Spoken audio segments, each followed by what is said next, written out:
전능하신 하나님 아버지, 그 거룩하심을 저희들에게 드러내시고 또 저희들을 거룩한 사람으로 불러주시니 감사드립니다. 함께 모인 자리에 주님의 이름을 찬송하고 또 그 은혜를 높이며 주님 앞으로 나아갑니다. 가난하고 상한 심령을 싸매어 주시는 주님, 오늘 이 말씀 나누는 시간 가운데에 주님의 뜻을 밝히 드러내 주시고 하나님의 말씀을 쫓아서 살 수 있는 믿음과 용기도 허락하여 주시옵소서. 특별히 여러 신입생들과 또 이주한 가족들이 주님의 전 가운데 진리를 구하고 또 하나님의 얼굴 구할 때 만나주시고 또 드러내 주셔서 하나님의 은혜 가운데 있도록 은혜 베풀어 주시옵소서. 주 예수 그리스도 이름으로 기도합니다. 아멘. 제가 2해 전에 지금 살고 있는 집에 이사 들어오면서 물론 그 집에 예전 주인들이 심어놨던 나무가 있기는 했지만 좀 나무를 조금 더 심었으면 좋겠다, 이제 그런 생각이 들었습니다. 그래서 무화과 나무 2그루 하고요, 그리고 복숭아 나무 1그루를 심었습니다. 큰 나무 사면은 비싸니까 좀 싸구려 나무 3그루를 사다가 그 정원에다 심었는데요. 이번 여름에 무화과 나무에 무화과가 좀 열렸습니다. 근데 아직 제 허리도 오지 않는 그런 작은 나무죠. 그래서 그 나무를 보면서 좀 시간이 걸리긴 하겠지만 이 나무들이 크면 우리 교회 아이들이 와서 무화과 맛도 보고 또 집에서 키운 복숭아도 먹을 수 있겠구나, 그런 기대 가운데 나무를 키우고 있습니다. 우리 주일학교 아이들이 커서 그 무화과를 따먹으러 오면은 저는 참 기분이 좋을 것 같습니다. 그렇죠? 여러분, 우리 인생을 나무에다 비유한다면 여러분은 하나님께 어떤 나무가 되고 싶으십니까? 우리 모두가 사실 다 저마다 성격이 다르고 또 갖고 있는 어떤 탤런트가 다르고 그리고 자라온 배경도 다르고 할 텐데요. 어떤 나무가 되시기를 원하십니까? 하나님은 우리가 다 다른 종류의 나무인데도 불구하고 오늘 이 본문에 보면은 의의 나무가 되기를 원한다, 이렇게 당신의 뜻을 드러내십니다. 하나님께서는 이 의에 관한 말씀을 성경 내내 하고 계십니다. 예를 들면 믿음의 조상이라고 불리우는 아브라함에게 하나님께서는 이렇게 말씀하셨습니다. 여러분 주보에 보시면은 제가 인용하는 성경 말씀이 있습니다. 그래서 성경 인용할 때 그 말씀 보시면 되겠습니다. 아브라함한테 이렇게 말씀하셨어요. 내가 그로 그 자식과 권속에게 명하여 여호와의 도를 지켜서 공의와 정의를 행하게 하려고 그를 선택했다, 이렇게 얘기하셨습니다. 내가 아브라함을 택한 이유는 그와 함께 온 가족과 또 자손들이 하나님의 의를 행하게 하려고 택했다, 이렇게 말씀하셨습니다. 더 나아가서 하나님께서는 우리 예수 그리스도께서는 하나님 나라에 대해서 선포하시면서 그 나라가 의의 나라다, 이렇게 말씀하셨습니다. 그래서 로마서 14장 17절에 보면은 이렇게 말씀하죠. 하나님의 나라는 먹는 것이나 또는 마시는 것이 아니요 오직 성령 안에 있는 의와 평강과 희락이다, 이렇게 말씀하셨습니다. 하나님의 나라는 24시간 뷔페 가서 먹는 그런 데가 아닙니다. 먹고 마시는 것이 아니라 첫 번째는 의다, 이렇게 얘기했어요. 의가 제일 먼저 오고 의가 있은 다음에야 그 다음에 평화가 오고, 의가 없이는 평화가 없습니다, 여러분. 의가 오고 그 다음에 평화가 오고 평화가 오고 나서야 희락이 있는 것이죠. 그래서 하나님의 나라를 생각할 때 가장 중요한 것은 뭐냐면 의입니다. 이 의가 무엇인가? 구약성경에서 의를 얘기할 때 우리가 흔히 생각하는 것처럼 어떤 공평함이라든지 또는 어떤 도덕적인 바름을 의미하는 것은 아닙니다. 성경에서 의라고 할 때 그것은 항상 힘이 없는 사람을 그 곤경에서 건져주는 것을 의미합니다. 그 사회가 어떤 사회인지, 이스라엘의 여러 선지자들이 나타나서 이스라엘이 의로운 사회인지 아니면 불의한 사회인지를 판단할 때에 언제나 그 사람들이 보고 있던 세 가지 사람들이 있었습니다. 바로 고아와 과부와 나그네이죠. 이스라엘 안에, 이 사회 안에 가장 힘없는 사람들을 이 사회가 어떻게 대하고 있는가, 그것을 보고서는 만약에 이 사람들이 진짜 갈 데도 없고 막막하고 아무도 도와주는 사람도 없고 사람들 다 무시한다, 그러면 그 사회는 선지자들한테 불의한 사회다, 이렇게 욕을 먹게 됩니다.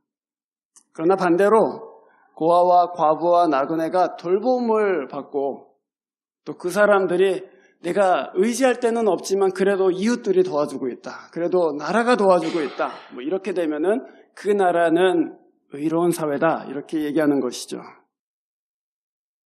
이스라엘은 그 의를 잃어버렸습니다. 그래서 하나님의 심판 가운데 있었고 결국에는 나라를 잃어버리게 되었습니다. 그것이 성경에서 말하는 거예요. 너 가운데 의가 없기 때문에 내가 심판한다.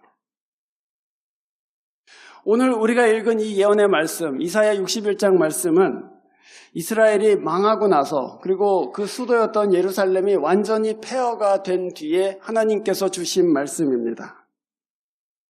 그런데 폐허가 되고 나라를 잃어버렸는데 오늘 이 말씀 가운데는 어떤 소망의 말씀이 있습니다. 그 소망의 중심에는 이 의를 회복할 한 사람이 있습니다. 내가 한 종을 택하여 그에게 성령을 부어주고 그로 하여금 기쁜 소식을 전하게 해서 의를 회복하겠다. 그것이 하나님의 말씀입니다. 오늘 이 본문 1절에 보면은 주님께서 나에게 기름을 부으셨으니 하나님의 영이 나에게 임하셨습니다, 이렇게 얘기했습니다. 구약 성경에서 어떤 사람한테 기름을 붓는다는 것은 그 사람에게 하나님께서 아주 중요한 직분을 맡기신다는 의미입니다.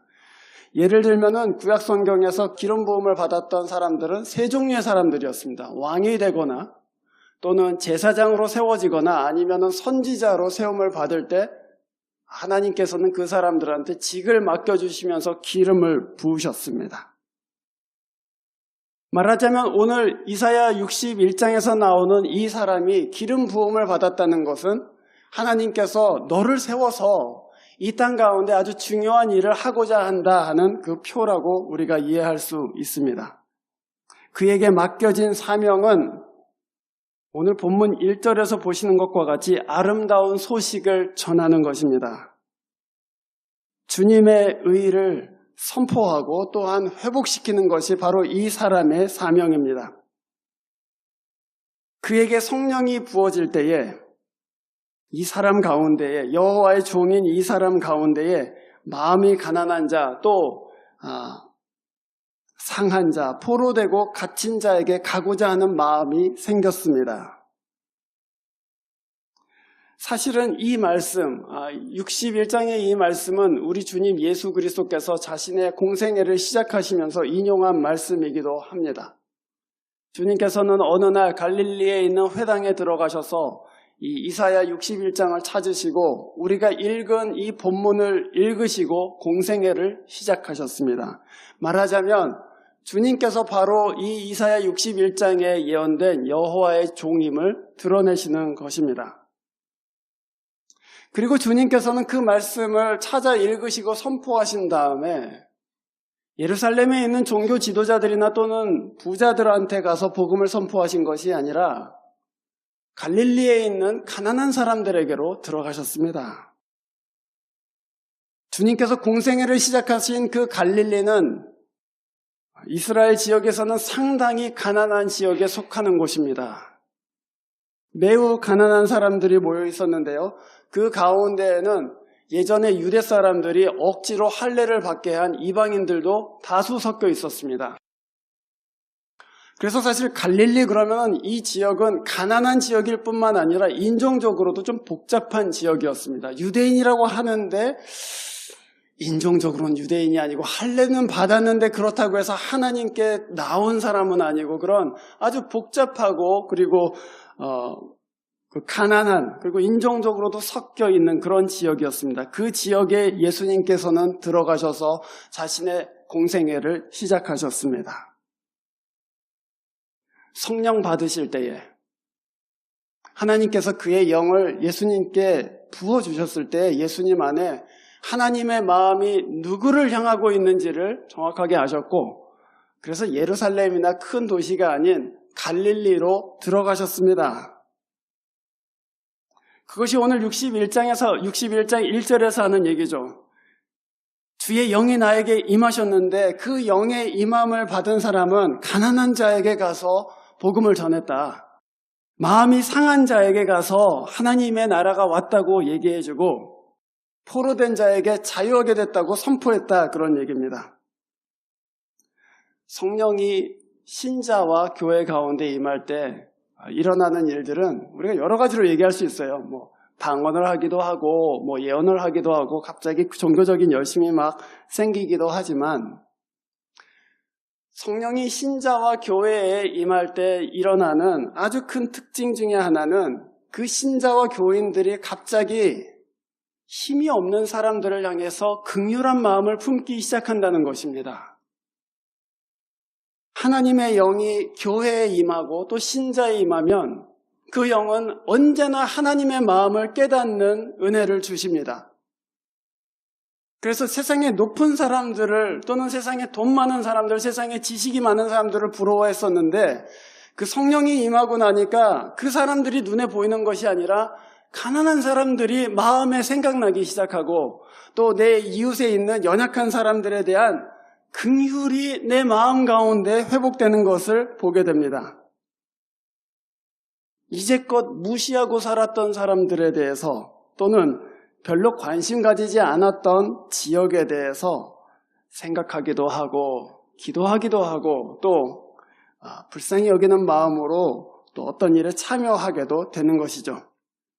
그렇게 함으로써 성령께서는 아까 얘기한 힘없는 사람들을 그 곤경에서 끌어주는 그 의를 교회로 하여금 행하게 하십니다. 현대 선교의 아버지라고 불리는 윌리엄 캐리라는 영국 출신의 선교사가 있습니다. 이분이 18세기부터 19세기 초반에 살았던 사람인데요. 원래는 구두수성공이었습니다. 그런데 혼자서 독학하면서 성경도 읽고 언어도 배우고 하면서 해외 선교에 대한 이 불이 일어났습니다. 그래서 해외 선교회를 역사사상 처음으로 영국 땅에다 세웠어요. Overseas International Mission Board 그래갖고 굉장히 유명한 선교 단체를 하나 세웠습니다. 그런데 세우고 나서 선교 갈 사람들은 다 지원하라고 막 광고를 하고 그랬는데 한 사람도 지원하지 않았습니다. 그래서는 그 미션 보드를 창립한 캐리 자신이 선교사가 돼서 인도에 들어갔습니다. 인도에 들어가는데 이 사람이 인도는 여러분이 잘 아시다시피 카스트가 있지 않습니까? 그 계층이 있습니다. 그래서 그 계층 중에서도 가장 낮은 언터처블이라고 하죠. 불가촉 천민이라고 부릅니다. 그 사람들 사이로 들어갔습니다. 그 사람들 사이에서 예수 그리스도의 복음을 증거하는데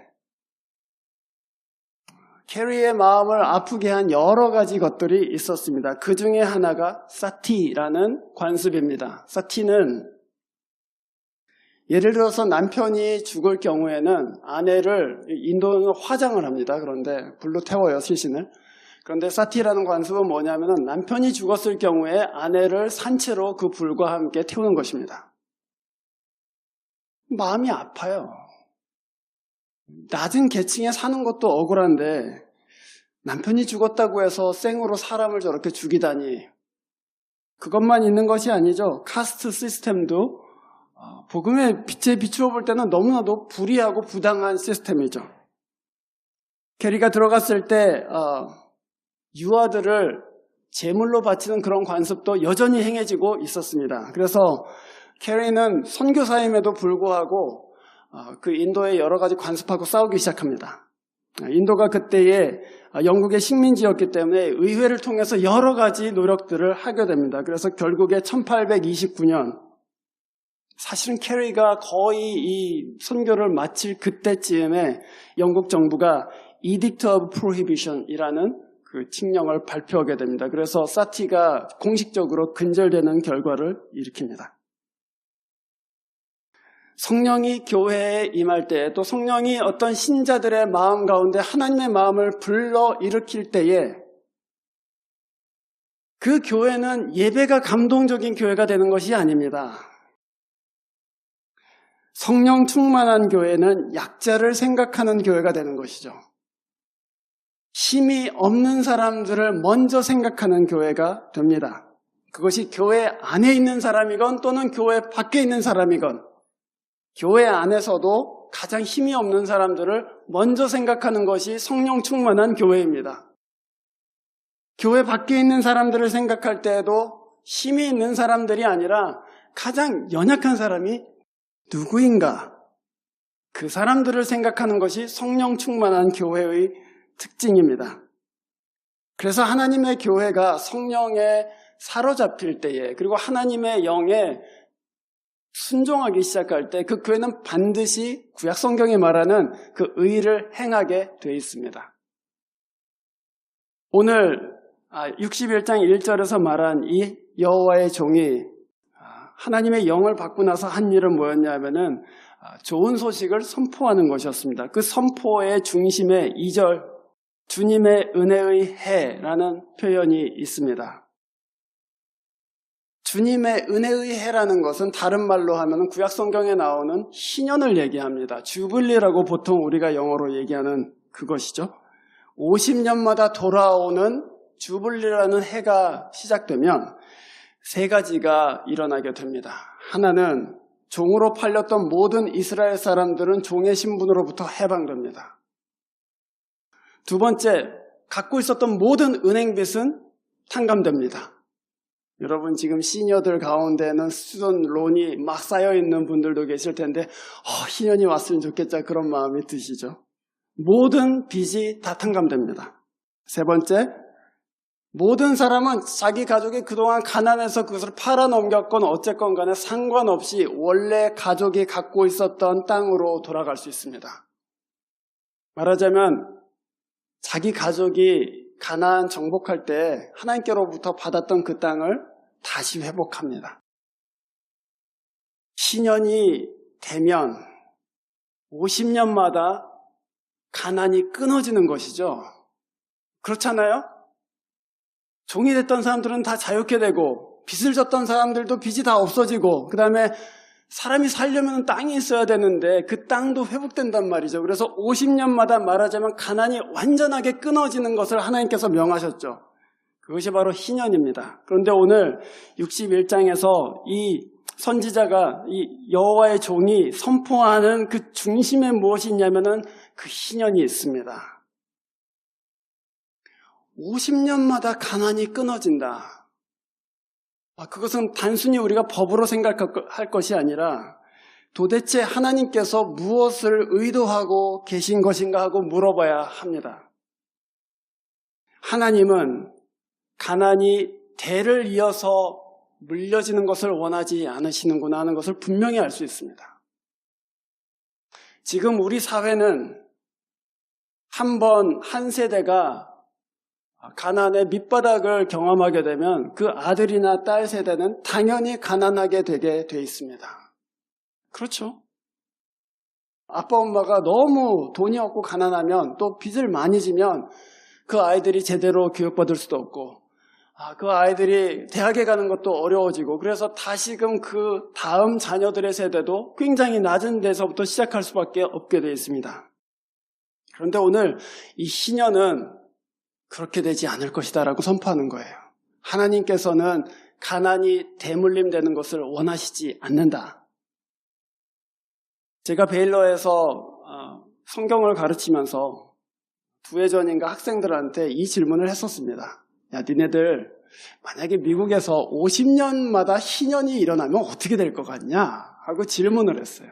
그러니까 50년마다 지금 종은 없지만 하여튼 모든 사람이 자유케 되고 그 다음에 니네들 스튜던트 론 한 거, 엄마 모기지 한 거, 모기지 한 거 이런 거 다 탕감되고 그 다음에 원래 자기 가족의 땅으로 다들 돌아간다고 생각해보자. 이 50년마다 이 일이 일어나면 어쩔 것 같냐 하고 물어봤어요. 저는 학생들이 그럼 너무 좋을 것 같아요 라고 대답할 줄 알았습니다. 그런데 많은 학생들이 That's not fair 이렇게 얘기했어요. 좋아하는 학생들이 많지 않았습니다. 그래서 제가 그때 깨달았어요. 이 신년이라는 것은 가난한 사람들에게만 복음이구나. 이 신년이라는 것은, 이 하나님의 진짜 좋은 이 법은 진짜 돈 없는 사람들, 진짜 힘없는 사람들, 진짜 의지할 데 없는 사람들한테만 복음이구나. 이미 어느 정도 가지고 있는 사람들은 그것이 복음이 아니구나. 왜냐하면 포기해야 되잖아요. 내가 50년 동안 긁어 모았는데 왜 내가 다시 그걸 내줘야 되냐 하고 그렇게 금방 unfair하다고 얘기하게 되죠. 그러나 성령이 임한 사람들 또는 성령께 순종하는 사람들은 하나님의 영을 통해서 하나님의 마음을 알죠. 그래서 자기가 갖고 있는 것에 대해서 공적인 책임감을 느끼게 됩니다. 이게 내가 벌었지만 내 것은 아니구나. 내가 땀 흘려서 모았지만 그러나 나에게는 이것을 나눠야 될 책임이 있구나 하는 것을 깨닫게 됩니다. 자기 것이라고 생각하지 않아요. 하나님께서 맡기신 것이다 이렇게 생각하게 됩니다. 그래서 사회에 환원하겠다고 생각하는 거예요. 비즈니스를 열심히 해서 흑인 동네 가서 비즈니스 열심히 하잖아요. 우리 한인들 돈 많이 법니다. 그러나 그 돈을 흑인 커뮤니티에다가 다시 환원하지는 않습니다. 성령의 마음을 아는 사람들은 힘없는 사람들에게도 고용의 기회가 돌아가도록 힘없는 사람들을 고용합니다. 장애인이 될 수도 있고 또는 불법 체류자가 될 수도 있고 또는 싱글맘일 수도 있습니다. 이 사람들도 살아야지. 하나님이 이 사람들한테도 살라고 하시는데 내가 도와야지 그러고서는 자기의 비즈니스에 조금 손해가 오더라도 또는 불편이 있더라도 힘없는 사람에게도 고용의 기회를 줍니다. 또 이 마음을 아는 사람들은 유산을 자식들에게 그냥 물려주지 않습니다. 야, 이거는 하나님께서 주신 공적인 자산이다. 니네들 학비도 대주고 하겠지만 내가 억만장자라고 해서 니네들한테 다 억만장자 주지 않는다. 왜냐하면 하나님께서는 그것을 원하시지 않기 때문이다. 그게 우리 안에 성령께서 임하실 때 또 하나님의 의를 회복하실 때 우리가 생각하게 되는 지점들입니다. 여러분 주보에 보시면은 야고보서 1장 27절을 제가 거기에 인용해 놓았습니다. 야고보서 1장 27절을 저랑 한번 같이 읽어보시죠. 제가 먼저 읽습니다. 하나님 아버지 앞에서 정결하고 더러움이 없는 경건은 곧 고아와 과부를 그 환난 중에 돌아보고 또 자기를 지켜 새 속에 물들지 아니하는 그것이니라. 같이 읽어볼까요, 우리? 영어로 읽으시든지 한글로 읽어보시든지 같이 읽어보겠습니다. 시작.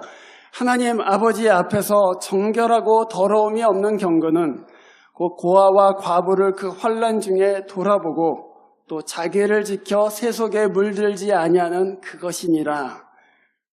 하나님 앞에서 하나님께서 귀하게 보시는 경건이 무엇이냐 할 때 그것은 고아와 과부를 돌아보는 것입니다. 이렇게 고백했습니다. 그런데 그 뒤에 새 속에 물들지 않는다 그렇게 얘기했어요. 새 속에 물들지 않는 게 무엇입니까? This is mine 하고 움켜쥐는 것입니다. 거기에 물들지 않는 거예요. 이거 하나님께서 맡겨주신 것이기 때문에 나누는 것이지 내 것을 가지고 내가 베푸는 것이 아닌 것이죠.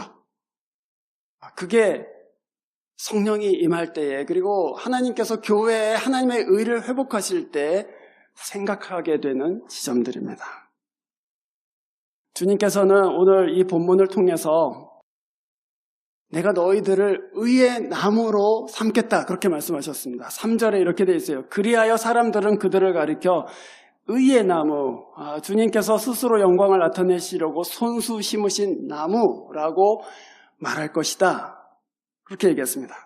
그러니까 여기 있는 분들은 다 말하자면 하나님께서 심으신 의의 나무죠. 그렇죠? 그 의의 나무로 산다는 것이 무엇인지 제가 두 가지로 잠깐 나눠보도록 하겠습니다.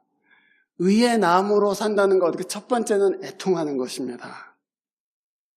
불의에 대해서 애통하는 것이죠. 내가 못 가진 것에 대해서 분노를 흘리는 것이 아니라 이 사회에 일어나고 있는 불의에 대해서 또 힘없는 자들을 압박하는 어떤 정치 세력이라든지 또는 경제 구조라든지 또는 관습이라든지 이런 것들에 대해서 슬퍼하고 탄식하는 것을 의미합니다.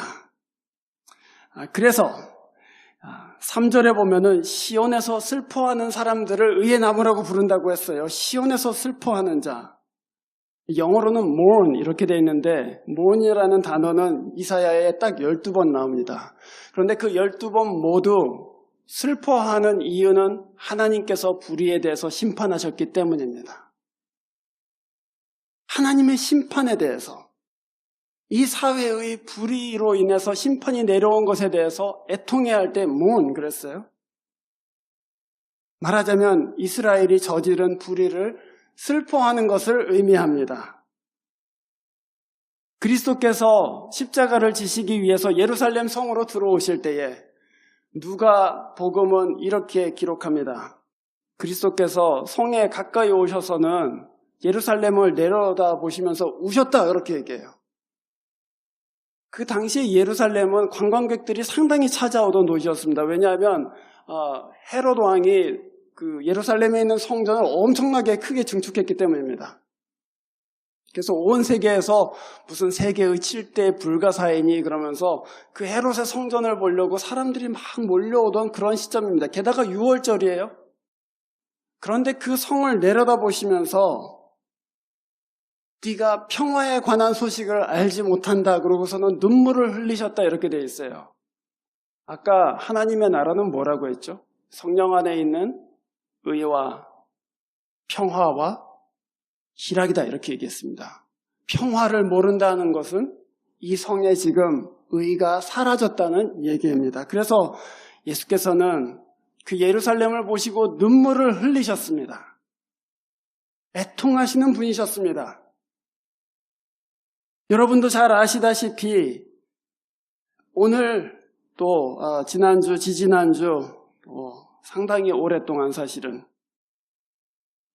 우리 시대의 예루살렘이 얼마나 처참하게 무너졌는가를 잘 아실 것입니다. 우리 시대의 예루살렘은 어디입니까, 여러분? 저는 한국인이니까 서울입니다. 이렇게 말할 수도 있어요. 요새 제일 큰 교회들 서울에 다 있는데 이렇게 말할 수 있습니다. 서울에서는 세계에서 제일 큰 장로교회의 목사가 자기 아들에게 불법적으로 자기 교회를 세습시켰습니다. 여러분이 잘 아시다시피 올해 몇 달 되지 않았습니다.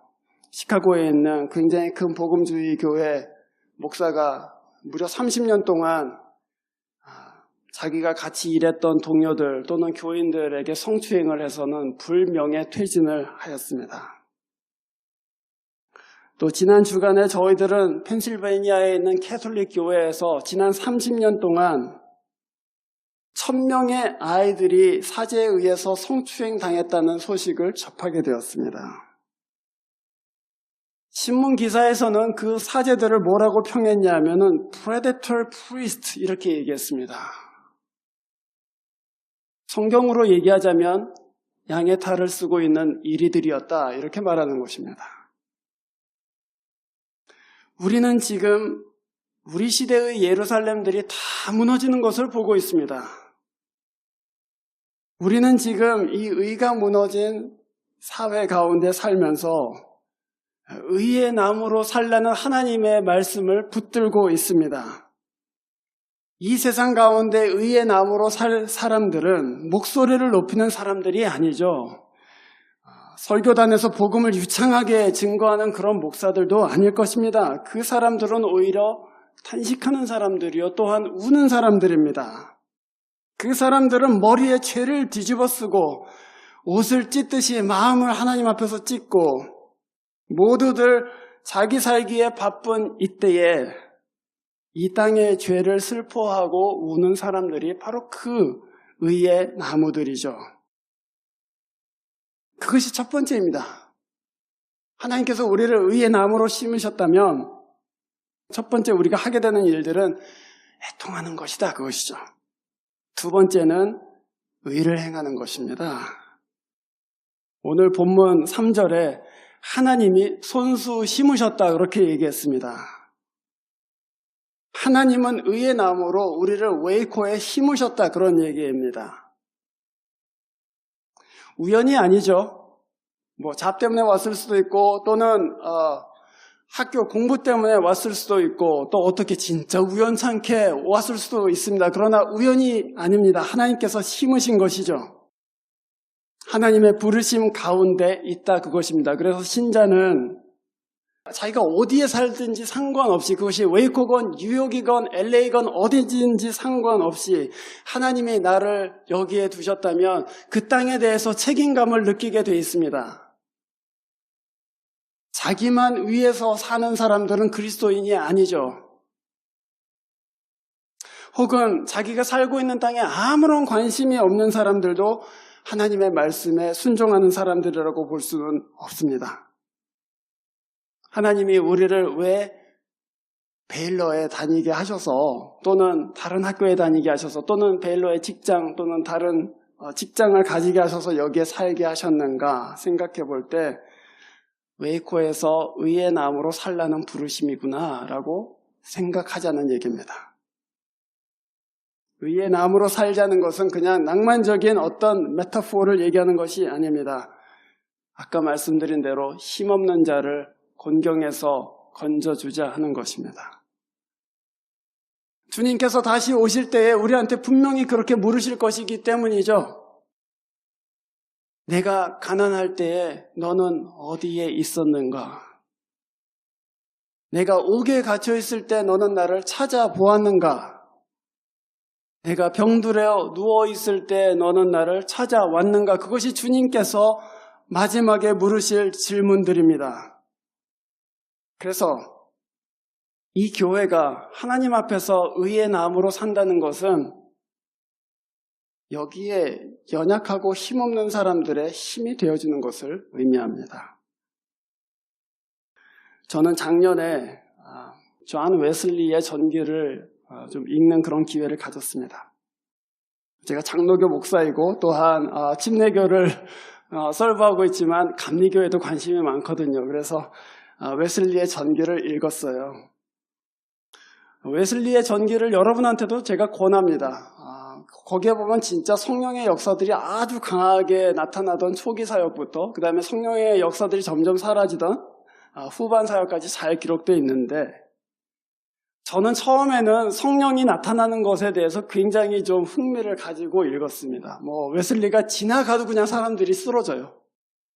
방언이 터지고 막 성령이 임하고 막 그래서 와 신기하다. 어떻게 이런 일이 일어날 수가 있을까? 근데 웨슬리가 나이가 들고 삶의 후반으로 가면 갈수록 성령의 그런 초자연적인 역사들은 점점 사라집니다. 그런데 제가 발견한 한 가지가 있습니다. 성령이 처음에는 강하게 나타나고 나중에는 별로 나타나지 않는데도 불구하고 웨슬리의 삶 가운데 일생토록 계속해서 나타나는 것이 한 가지 있었습니다. 교도소에서 전도하는 것이었습니다. 일기에 보면 토요일날 새벽에 갔다. 주일날 오후에 예배 마치고 갔다. 새벽 4시에 가기도 하고 새벽 5시에 가기도 하고 그거 읽으면서 제가 그런 생각이 들었습니다. 성령의 역사가 강하게 나타나건 또는 그런 은사와 그런 능력들이 나타나지 않건 이 사람은 이렇게 의의 나무로 서 있구나. 가장 가난한 사람 또 가장 힘없는 사람 포로된 사람에게 구원의 소식을 전하라는 그리스도의 말씀에 따라서 살았구나. 도전이 됐습니다. 나는 웨이코에서 뭐 하고 있나 하는 그런 생각이 들었습니다. 그래서 웨이코 오리지널 배티스트에 있는 제일 미니스트리 하는 분한테 신청했어요. 나도 하겠다고. 하나님께서 말씀하신 것을 받들고자 하는 마음으로 신청했습니다. 그리고 돌아오는 화요일부터 저도 샤오니 제일에 가서 성경 공부 인도하게 됩니다. 팔레스타인에 상수리 나무가 있습니다. 우리 이 지금 번역에 의의 나무 그랬는데 영어로는 Oak of Righteousness 이렇게 돼 있잖아요. 그 오크가 사실은 팔레스타인 상수리 나무를 얘기하는 것입니다. 그런데 그 팔레스타인의 상수리 나무는요, 두 가지 때문에 굉장히 유명하다고 합니다. 하나는 목질이 굉장히 질기고 강하고, 두 번째로는 오래 사는 것으로 유명하다고 합니다. 그래서 그 나무가 질기게 한 장소에서 상당히 오랫동안 살고 있기 때문에 구약 성경에 보면은 상수리 나무 아래에 묻었다, 상수리 나무 아래에서 만났다, 그런 표현들이 자주 있습니다. 왜냐하면 웨이코 그 상수리 나무 거기, 그렇게 사람들이 잘 알 수 있는, 말하자면 랜드마크 기능을 했기 때문이죠.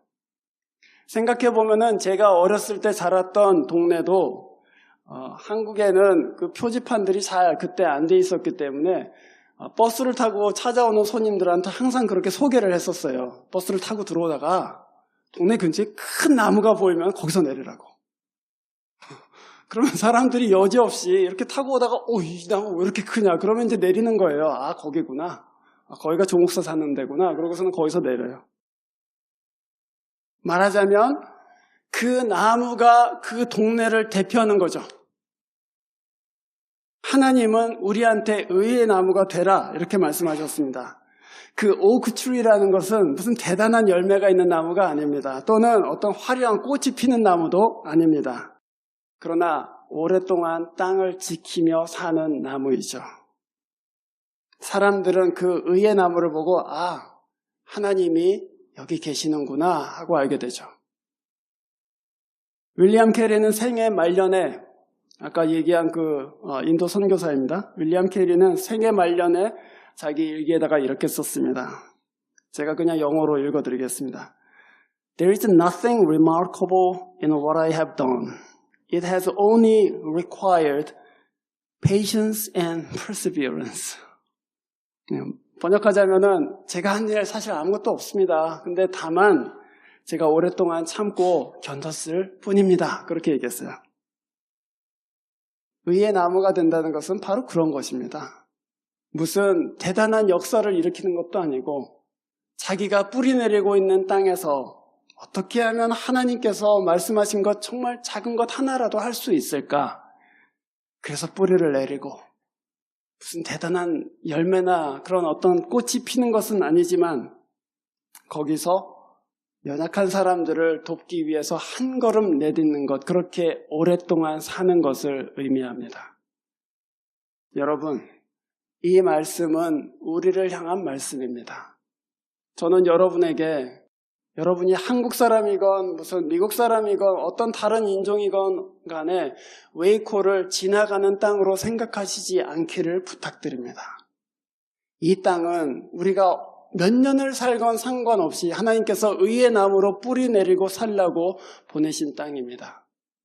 이 땅에서 하나님의 의의 나무가 되셔서 저기에 하나님이 계시는구나 사람들이 말할 수 있기를 주의 이름으로 축원합니다. 기도하겠습니다.